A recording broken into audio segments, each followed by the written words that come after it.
All right, I'll call the meeting to order.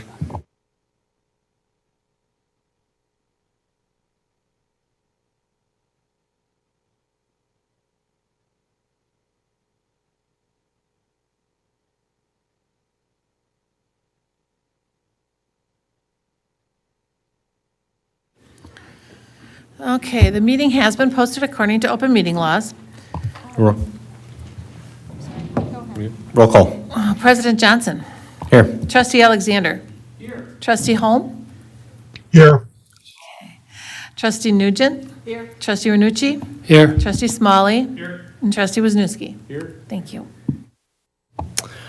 All right, we'll open citizen participation per Village Resolution 2017-01. Anyone wishing to address the village board during citizen participation will be allowed 5 minutes. Your subject can be anything, whether on the agenda or not. The village board should not engage in a discussion regarding comments because it was not part of the publicly noticed agenda. Upon conclusion of the citizen participation segment, members of the audience are not allowed further comment unless they are participating in a public hearing or if specifically allowed by a majority vote of the village board due to involvement in an agenda item. Any public comment?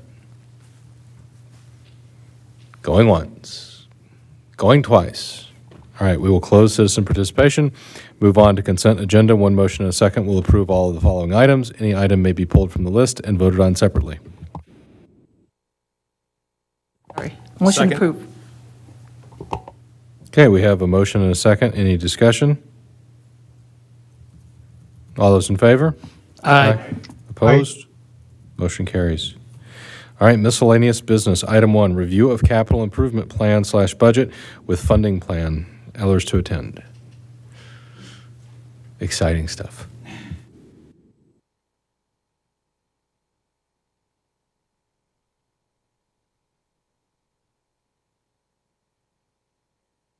That's right. There. Yeah, okay. I thought I'd remember.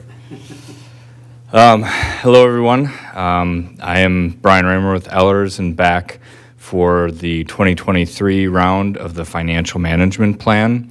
If you recall, we kind of tackle this in various steps, but this is a process that we undertake to kind of assist in the budgeting process so that your budgeting process is not just a year-to-year look, but kind of a forward-looking exercise as well as a backward-looking exercise as well to kind of understand where we are and where we're going. So with that, the first step here is to tackle the initial draft of your capital improvement plan.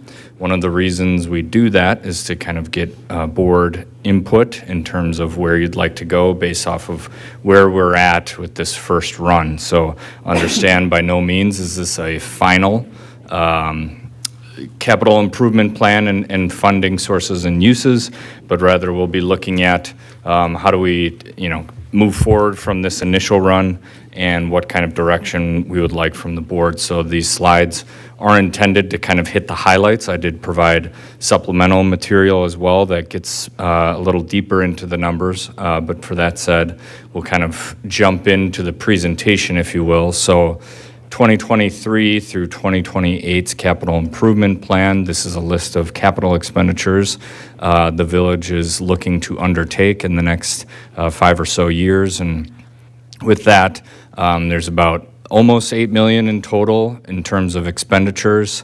And street projects, as is with most communities, do kind of contain the highest cost sector there. That does include utility portions. But with that said, the supplemental material did provide the very, lengthy list of funding sources to fund these projects. But with that said, you can kind of see the breakout here by department in terms of your spend. So I don't have anything else to add unless any board member would like to ask questions in terms of the capital improvement plan. Hearing none, I'll kind of go forward to the funding sources. So, I'm sorry. Sure. I was waiting for the second page, and you went by it, so I do have a question or two. Yeah. And my questions were, in 26, 7, and 8, we've got grant aids in totaling about 80,000 or more, and I'm wondering, where's that where's that coming from? Actually, 26 is 200,000, we have 100,000 and 120. And I'm just wondering where that's coming from. Sure. I don't know if village staff has further insight in terms of the specific grants that would be identified. That said, I do have, the listing of projects in terms of where the staff has identified potential grants to pay for them, so I can speak to those projects unless Well, staff has. I guess the only reason I ask, I just wanted to know if it's something we know we're getting, or is it something we're hoping to get, or, 26, 7, and 8 seem kind of far away right now. Brian, were those some of the parks projects, or? Yeah, what we're looking at in terms of, there's 2 streets identified here. It looks like sidewalk Main Street to Municipal Building and sidewalk ES West. There was an identification of that you guys are seeking grant funds for those. So those were 2 of them that were identified. So the answer to the question 40 is yes, they aren't grants that we know we're receiving. They were projects that we identified we would do if we received grants. So we will try for grants, but if they're in the budget as grants, so if we don't get the grants, we're not doing the project. Okay, that's fine. And then the one other that I will identify is we do have an addition of $85,000 in 2024 that is technically ARPA funds that would be funding what is that project again? The paving of Mill? Parking lot. Yep. So that would be an additional $85,000 that should be added to grants aids line item, as you're going to plan to pay for that out of ARPA funds. Okay, thank you. So I'd like to add, just for the board's information, that was the project that the Park and Rec Board is recommending for ARPA funds. They were asked to review that and recommend a project. So then beyond that, ultimately, we identify those capital assets in which have a longer useful life, and also kind of look at what your capacity is for tax levy, and that's where we kind of arrive at what the initial run is for bonding in the future. And so you'll note some geo debt line items there. That is primarily where that is derived. That said, when we look to the solve for your tax levy, so I'm looking at the tax levy item on this slide that is depicted on screen right now, this is kind of what would need to make up to pay for the remainder of projects. One thing I'll note is from last year's run, and understand that this will be ironed out in the operating section of the financial management plan, but you'll see under this table it says projected levy capacity. That was what we identified based on the understanding that you are subject to levy limits. So the solve net of your operating needs for the capital projects fund would be here, meaning, in 2023, it was planned about $400,000 of tax levy support, and then 2024, about $328,000. With that said, you'll see here, based on this initial run, that projected levy capacity for the capital projects fund is not sufficient. This is something that we talked about last year as well, that these projects would either have to be kind of moved, or the projects would have to be funded through other sources, meaning debt primarily is one place that the village could choose to fund those. Specifically, kind of the bigger item there is just the last year in 2028, right? So this initial run, we've just identified what does it look like if we're not issuing debt. So understand that it would make sense that at some point, obviously, you kind of go on that biannual funding cycle in terms of debt issuance, that certainly there would be room to issue debt there. So one thing without showing that I identify here in terms of impacts of the current plan, your max tax rate for debt is 91 cents, and that's per thousand of assessed value. And then the total cost of debt due to the CIP or due to your capital plan is, and again, total cost of debt, not adding in the tax levy support, just saying what's the projected debt service impact here, That's about $1,080 through 2040, so that's taking your total debt service and saying how much would that cost to a projected taxpayer, and I believe that was at about 200 of assessed value, 200,000 of assessed value. And then the max percentage of your GO debt outstanding. If you don't recall, you're only allowed to have so much GO debt outstanding. That's 5% of your total equalized value, and you'd be at 44% of that statutory limit. And then the other tables that we've provided as the supplemental material just identify that the utilities can cover the projected debt service. We kind of spoke to this primarily to the water utility in our last meeting when we were talking about the adjustment that may be upcoming for water rates. And then finally, Table 8 talks about concerns. Again, as we speak to the levy capacity and having to rely on reserves further, if you're not navigating through debt issuance or something else. So it's just to kind of say there's something else that's needed to be done based off of this initial run. Brian, I'm sorry, can you go back for a second? Sure. So, a couple of questions, I guess, about assumptions in the model. The percent, or the max percent of statutory limit for you, that's, I know it's going to go up and go down, as we go through this. That's the most we would hit and would assume then a growth in equalized value of a certain percent as well? Correct. So that includes the 2023 issue that you're undertaking here at the end of June, and then also the 2025 issue. Okay, because I know at an earlier projection, that was getting up to 50%, but I guess with the growth in equalized value, it's not. Correct, Okay. yep. All right, and then my other question for assumption is, when we look at the levy, the funds being applied to capital and those going down, have you made any assumptions that the state will reverse course and say that we can take a 2% increase on, to levy limit as opposed to just net equalized value? No, there's been no assumption of passage of future legislation at this point. So if that passed, then in theory, then our available dollars to allocate, whether to capital or anything else, would be greater. Correct. Okay. Correct. And right now, I think the reason primarily not to incorporate that would be, one, it's going to take a while for that to be in place, in terms of the budgetary cycle. The plan would be that takes effect July 1st of 2024 for available additional funding in 2025. So, yeah. Even if, it's kind of, yeah. Yep.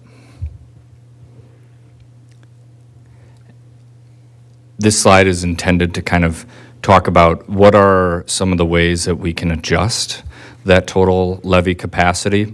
So one thing that we go through when we get to the operating side is we talk about the projected allowable levy limit when we go through the operating funds, because of course we want to take care of those first, as those impact your recurring costs, whereas those would be harder to move rather than capital projects. So just understand kind of how the sausage is made there, but understanding what that projected levy capacity shows. You could use what we call abated debt, meaning that you actually, under levy limits, are allowed to claim your full GO debt payments, but some of those GO debt payments are paid for by other sources, primarily for the Village of East Troy. That is, the water utility pays a portion of your GO debt, and the tax increment district number 4 pays a portion of the GO debt when it's able. So you could actually claim a higher amount, saying that, this is kind of needed, and therefore kind of increasing your allowable capacity. This is a practice that is done relatively commonly throughout the state due to levy limits and the limitation not taking into account for inflation. It only allows you to increase by net new construction, which is basically think of added value through new rooftops when, inflation has outpaced those net new construction amounts. So that's one, in terms of looking to increase that levy capacity one way. Another way to kind of tackle this issue would be to issue more debt, meaning not relying on the levy in order to pay for those projects. And this would be under kind of current projections, definitely something that would need to be considered. Meaning we could issue debt, again in 27 for 27 and 28 projects, but understand that, that would have another compounding tax rate impact and potential rating impact. And what I mean by that is that the tax rate impact would be higher than what was shown on the previous page. And then, of course, you could go out to referendum. You're allowed to, in any year that there's an election, to add a referendum to the ballot to ask for an increased allowable levy. This is an increasing mechanism that communities are using, again, under the same premise that inflation has been outpacing net new construction statewide. I did share with staff the DOR's report on past referendums, meaning those that succeeded. And that's not a linear trend, that's an exponential trend in terms of the number of communities both seeking referendum and passing those referendums, and that's only for an allowable levy. That doesn't include school referendums or other referendums. That's only speaking to allowable levy referendums. You could restrict the levy to operations to allow for more capital levy, as I kind of spoke to a second ago. That might not be feasible, of course. You got to kind of maintain your operations. Those are harder expenses to move as compared to capital expenditures.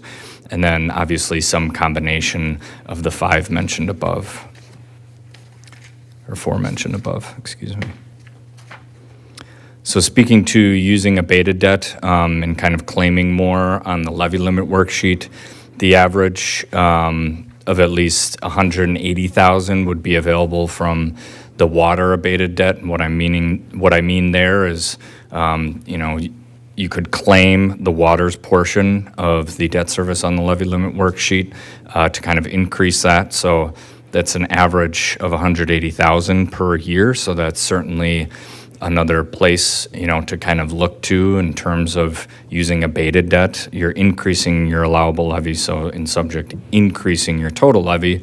But of course, that would have, likely a reduced tax impact, while it would have a tax impact, a reduced one than issuing more debt, meaning that you're not incurring cost of issuance expenses or lifetime interest expense on the debt taken out. So just kind of consider that factor if using abated debt was something that the board was interested in modeling out. And then for the next solution, we did kind of look at, what additional debt capacity would you have between existing and projected to statute under the desired levels, and then understand too that your kind of policy limit that and this isn't a strict policy at this point, this is more direction from the board and previous financial management plan runs, that you wanted to kind of keep it around or below that 50% of your statutory limit. So we did want to identify, do you have residual capacity under that directive? And the answer is yes. So I do think that is certainly a viable solution, would be to issue additional debt in 2027. As you see, you do have additional capacity. One other item that we note here on this slide is, we do like to kind of keep some room for economic development needed debt. For example, if you're offering an incentive to induce development and or emergency needs, projects that you don't see forthcoming that you would need to issue GO debt for. This is all to say, again, if you just look at that residual capacity column, that you would have additional debt capacity kind of into the future here as you amortize other debt. So I do think that's a viable option. and then just kind of identifying where's the break in capacity in terms of your total debt service levy. We try not to project too much or structure debt around projected tax rate for debt service. The reason being is because you can't always control the value you create. So we can control what our total debt service levy is, though, by structuring debt. So, absent of issuing future debt based on this initial run, when is kind of that first year that you would have additional capacity in your debt service levy? And that would be shown here in 2028. If you can kind of follow along, there's that 55,000 in terms of a plug to add future debt service. So in terms of issuing debt, you would have the capacity to do it. In terms of total principal outstanding, you would have the capacity to do it as it related to your debt service levy. So moving forward, some of the direction that we would be looking for is we would model out, future scenarios and come back with the operating portion.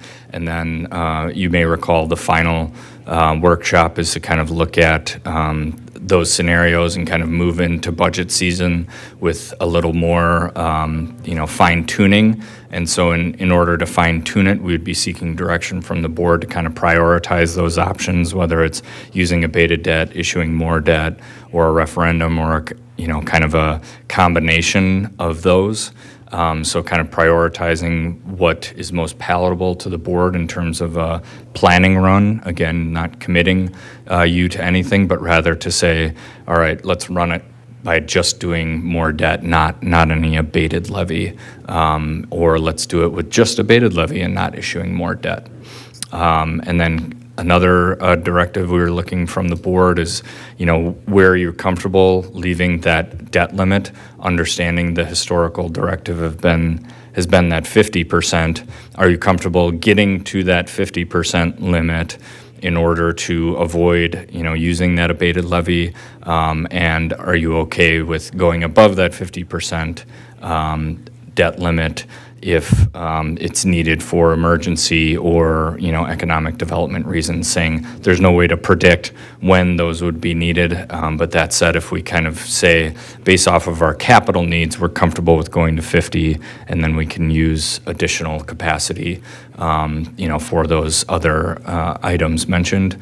And then kind of a cap, another direction would be, do you want to put kind of a minimum of capital levy, basically saying we would like to keep our operating scenarios to always allow for $200,000 of levy supporting the capital fund to kind of maintain that capital fund balance, and also allow for additional capacity in terms of funding projects.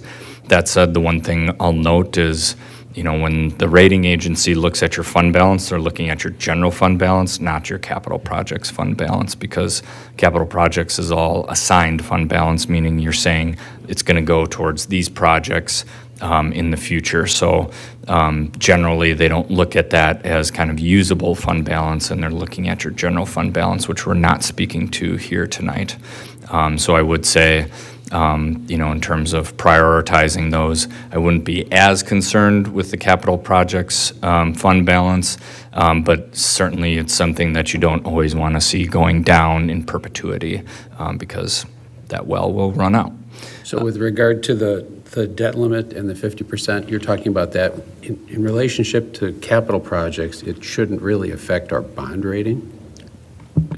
For the debt limit, they would look at that in total. So, but for your fund balance, meaning the reserves you have available in the capital projects fund, they won't as much consider that in terms of how that's navigated, because you don't have any unassigned fund balance there. It's all assigned. So they've said, all right, you've set those aside for certain purposes. You kind of have a lengthy report in each audit that identifies those future purposes. To the debt limit, they would kind of use that in terms of what's your total debt outstanding. The more debt outstanding you have, of course, that can be punitive. That said, I think kind of maintaining that 50% would maintain your current rating.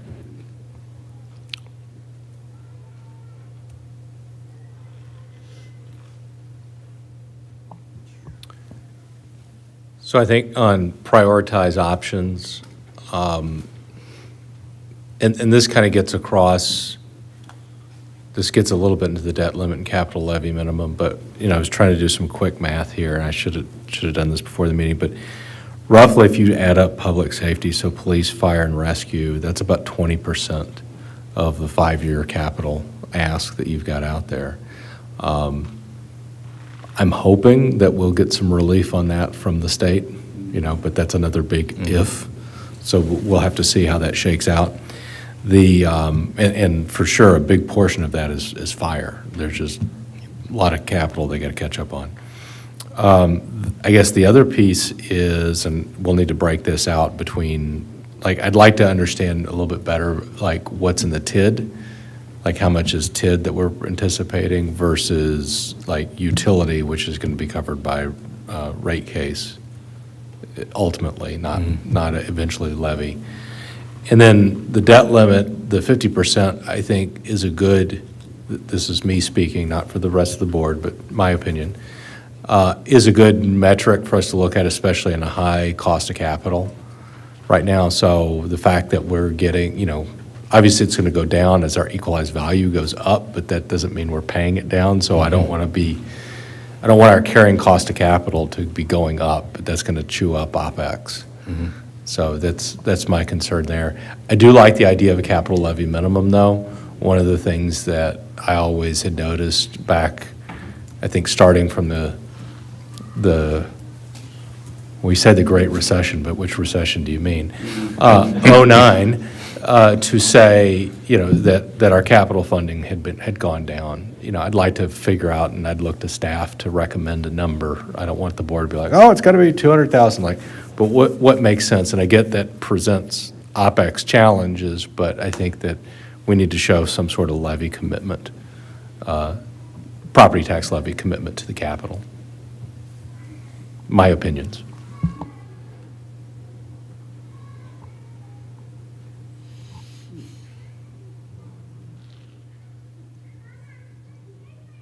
I see head nods, so I guess people agree with my opinion. Okay. Just want to clarify, when you said what's in TID versus utility, you mean for the debt portions, for the debt abatement? Is that what you're asking? I think for all the analyses, I'm interested in, so like Parks has a big amount, but, Parks is not ever going to be paid for by rate base, and it's not ever going to be part of a economic development in terms of a TID or something like that. So I was just trying to figure out, I was trying to bucketize these things and not, this is probably a crude way of saying this, but if I take out more debt in the water or sewer utility, eventually I can get rate relief for that. Versus if I take out a bunch of debt for Parks, I'm limited by what my rate is on my tax side. So that's why I was just trying to separate those out. Not that I just want to, jack up the debt on the utilities. I don't. But I think it's important to know that the payback mechanisms of those are very different. And that's also why I wanted to separate out the TID, because there's, as you were saying, prioritizing, and if we wanted to go above the 50, would we do it for economic development? That's why I was trying to figure out what that looks like. Because, if we say our annual budget is X million dollars for, the village as a whole. Well, yeah, but not all that's paid for by property tax levy. And so somebody in the village hears that, it's well, that's not really true. There's other components to that.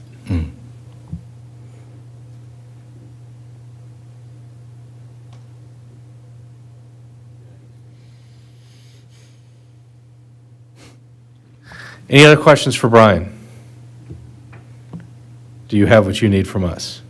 Yeah, I think we can work with staff to kind of move forward with modeling out some scenarios and kind of breaking out the debt outstanding by the buckets or bucketize, if you will. So I do think we have what we would need to kind of move forward. I will stick around for your next item in case any questions come up. I did have one question, Matt. I didn't know if we were going to keep going or if, because I got on some of the back pages. Actually, second to last one. for the all-in debt coverage, impact on financing plan, Table 7. My question is are rates going to have to go up prior to the 5th year, according to what you've got, or what's listed on there? For sewer or water? I think both. So for water, there will be, in that, if you recall from the last meeting I attended. Right. Right now, it's about a 22% adjustment to revenues that will happen, and that's kind of projected for Q1 or Q2 of 2024 based on the PSC process. Sewer, it's unregulated, but what we're showing here is just based off of your 2022 net revenues, part of our operating exercise as well for the financial management plan is to provide cash flows for projected expenditures in the sewer utility. And typically what we recommend there is kind of more regular inflationary increases, be it 5 to 3%. So that said, previous runs in the financial management plan have indicated, you want to kind of increase those. What you're looking at on Table 7 is just to speak to, are you able to service the debt status quo?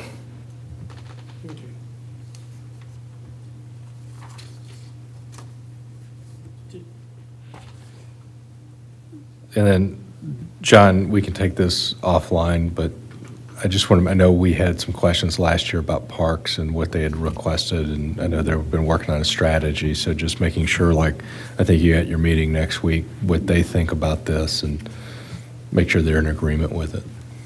So, okay. Okay. Thank you very much. Thank you. We will move on to item number 2, consider update to Village of East Troy financial policies, policy number FIN6. And you see Eileen's very detailed memo for us here, along with the proposed financial policies. So Eileen, do you want to hit the high points here?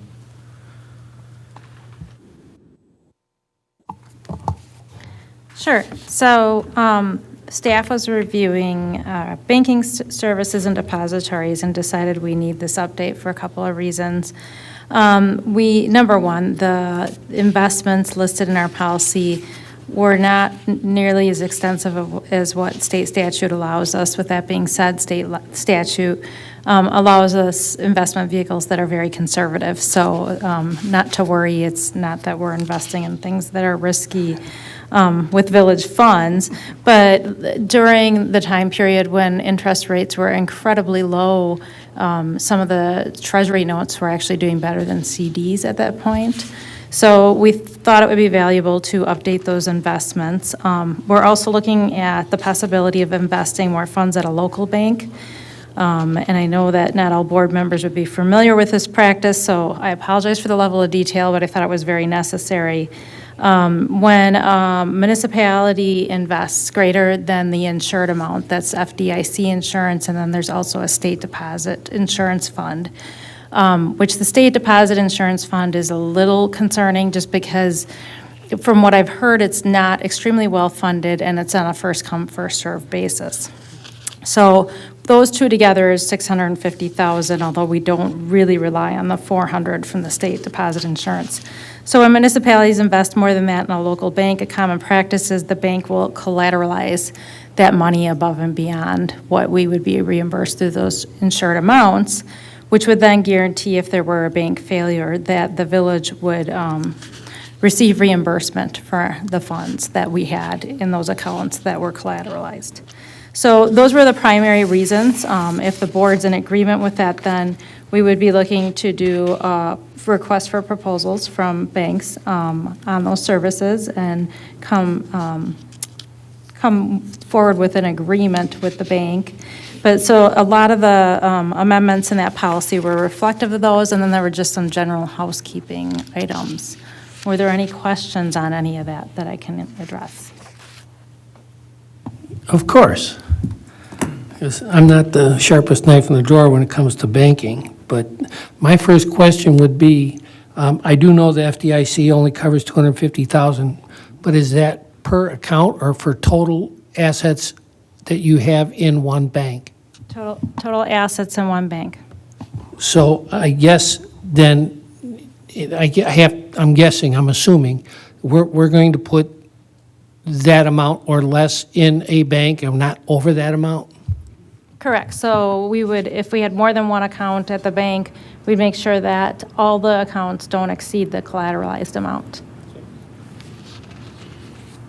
So if the bank fails, how long does it take to get the refund? That I can't answer. I don't know how long it takes to go through that process and, receive those funds. I would imagine that there's got to be a review of what's collateralized, and I don't even know, I don't know if the FDIC steps in and does that. I don't even understand the logistics of how that works. I wouldn't recommend keeping all the village funds there. We still would keep a portion at the LGIP and at WISC Fund, where we keep a lot in CDs as well. Well, I shouldn't say a lot, about 30%, I think it was.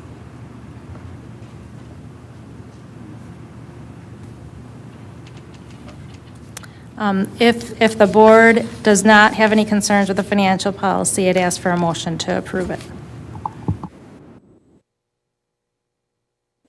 I'll make a motion to approve the amended financial policy. I'll second that. Okay, any other discussion? All those in favor?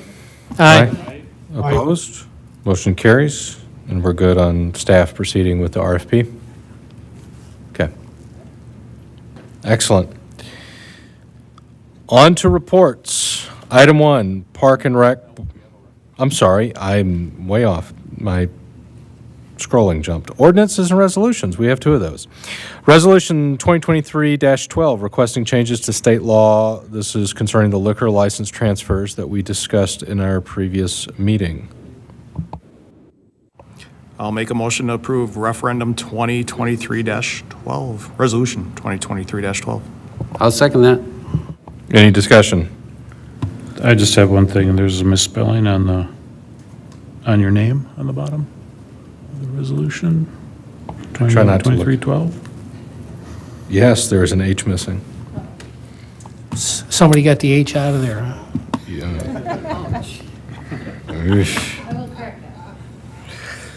Well, with that correction, any other discussion? I didn't even catch that one, thank you. Okay, all those in favor? Aye. Opposed? Motion carries. Item 2, Resolution 2023-13, approving 2022 Compliance Maintenance Annual Report. CMAR. Any questions for Jason? From I'm sorry, Tom. From- Excuse me, from Tom past- is here.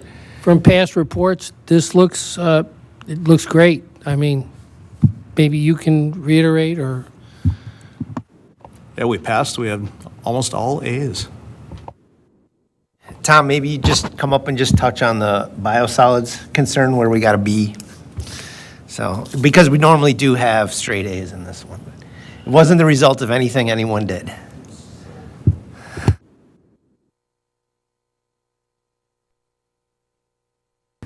So, biosolids, 101. Sludge. This is sludge we're talking about. So the CMAR is a tool that the DNR requires us to do so that board members or whoever owns the municipality can see what we're dealing with across the board. Biosolids is one of them. We had a 10-point hit for hitting 80% of nickel. There's 2 limits for most metals that the DNR tracks, a high ceiling limit and a high quality limit. Nickel does not have a high quality limit, it's just a ceiling limit. So when you get to 80% of that, it lets you know, hey, this should be on your radar. So it's on our radar. There is some thought process right now and some science being done that the chemical that we use to precipitate phosphorus out can give you a higher or an inflated result than what it actually is if the lab that you use is not aware that you're using beryllium. I have to look at my notes here.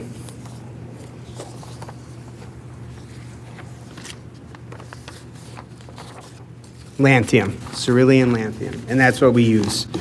So that is the next rabbit hole that I will be looking down to see if that is a inflated number or if that's the actual number. At 80, so trying to make this short, if you exceed the high ceiling limit, you cannot land apply those biosolids. And if you did, it would be a violation.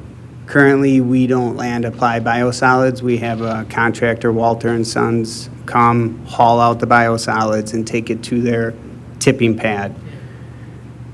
What that allows us to do is, and Walter and Sons to do, is even if we hit a high ceiling limit, Walter and Sons could still take that, mix it with other municipal sludge, which would then, DNR's terms, equalize that number, which would bring it down.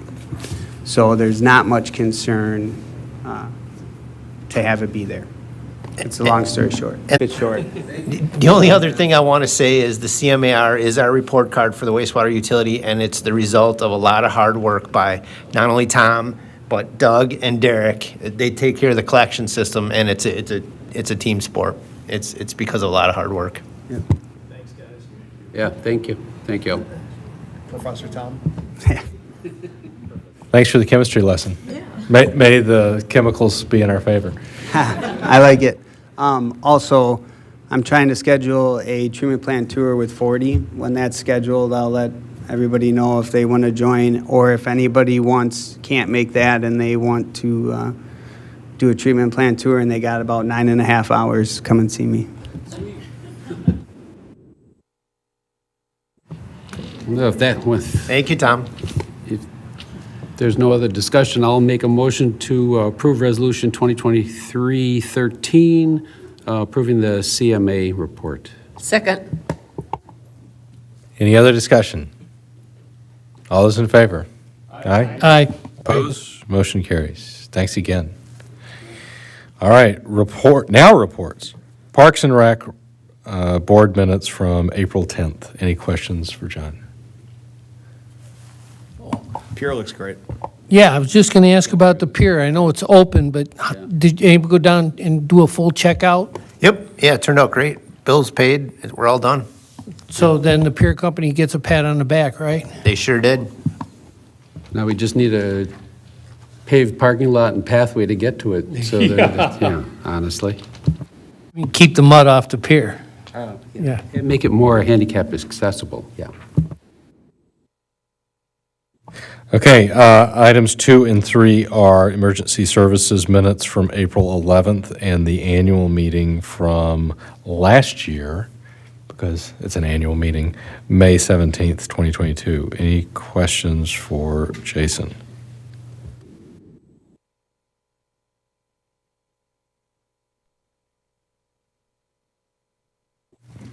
Okay, and item 4, Booth Lake minutes from April 19th. Any questions for Joe? When are the tables being put together? The tables, I believe, are done. Yeah, those are done. But, so we had a really good first weekend. We made about 10,000, and then I know Saturday, because I stopped in on Sunday, Saturday we were about 4,000. So some pretty good days. The remodel, everything is going really good, so, yeah. Things going well in the concession stand? Concession stand going well? Yeah, I know it's yeah. because they got new equipment, some stuff. New pizza? Yep, new food, new people, yeah. It's good. What was the motor capacity in previous? I saw it went to 50. I think we increased it to 100, It's up to 100 horsepower, Okay. yeah, yeah.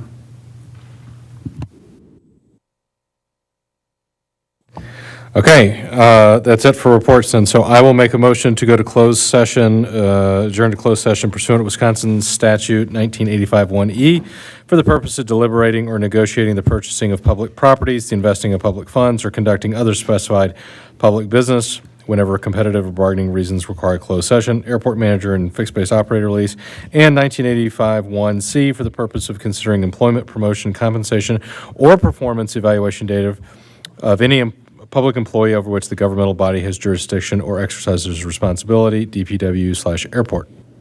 I'll second that. Roll call vote, please. President Johnson. Yes. Trustee Alexander. Yes. Trustee Holm. Yes. Trustee Nugent? Yes. Trustee Renucci? Yes. Trustee Smalley? Yes. And Trustee Wisniewski? Yes. Thank you.